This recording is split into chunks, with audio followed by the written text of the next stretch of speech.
Former White House advisor Hope Hicks testified before the House Judiciary Committee this week. Her legal team blocked her from answering 155 questions, claiming she could not address anything related to her time in the administration. Meanwhile, House Speaker Nancy Pelosi said this week she was ruling out censoring the president. I think censor is just a way out. If you're going to go, you got to go. In other words, if the goods are there, you must impeach. Censoring the president means, in essence, Congress would pass a formal statement of disapproval. It has happened in the past when presidents have clashed with Congress over documents. Hope Hicks didn't say much.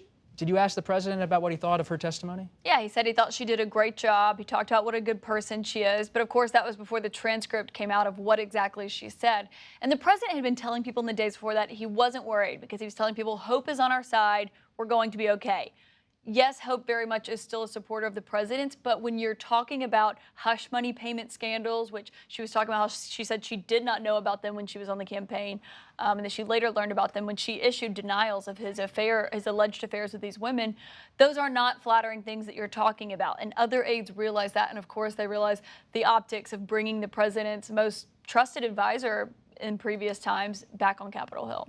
She also contradicted the president on the issue of whether it's okay to accept foreign opposition research from foreign adversaries. The president said a couple of weeks ago that he thought it was fine, it's just normal politics, but Hope Hicks was very clear in saying that, you know, she did not think that that was okay, and that if that happened in the future, she would not be willing to accept that research. Was this helpful for the Democrats to have her there testifying privately? They believe so. I don't see it. I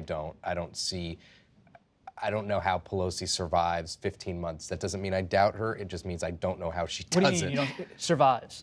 Without impeaching the president. I want to also, the censuring thing is very interesting because Pelosi is taking a really useful tool off the table, because if it gets too hot, passing a censure resolution is actually a way to lower the temperature and get people a way to beat the president proverbially over the head with this issue. But what does it really mean to censor? Doesn't mean anything, but it could help. None of this means anything.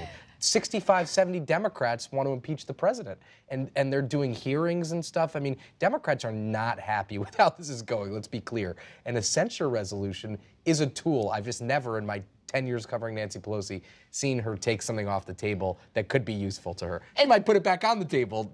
We don't know yet. Yeah, we'll see how these next few months go for her. But I do think one interesting argument that the Democrats are making by bringing Hope Hicks back to the Hill is that they can say, look at this transcript, look how many times the White House objected to simple questions about where even her desk was in the West Wing, and they can say that's an argument for us when we go to court that we need to be able to compel these people to answer our questions. The president it really got under his skin when Nancy Pelosi accused him of a cover-up, and I think the Democrats want to keep pushing that message that as long as the White House is stonewalling, as long as they're lawyering up, that what are they trying to cover? What kind of cover-up is this? And I think that's the message that they're pushing for the next several months.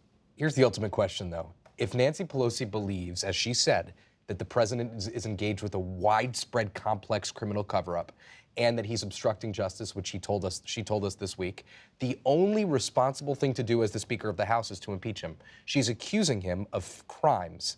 So if you don't impeach a president who is, in your admission, in your judgment, committing crimes, well, some of her allies tell me she's letting it kind of unravel. Yeah. She's letting people have their complaints, say a lot of tough things, but keep the process moving slowly. It's a time game. She's not gonna, it'll be tough to impeach in 2020. There's only a couple months left in the year soon. She's tough.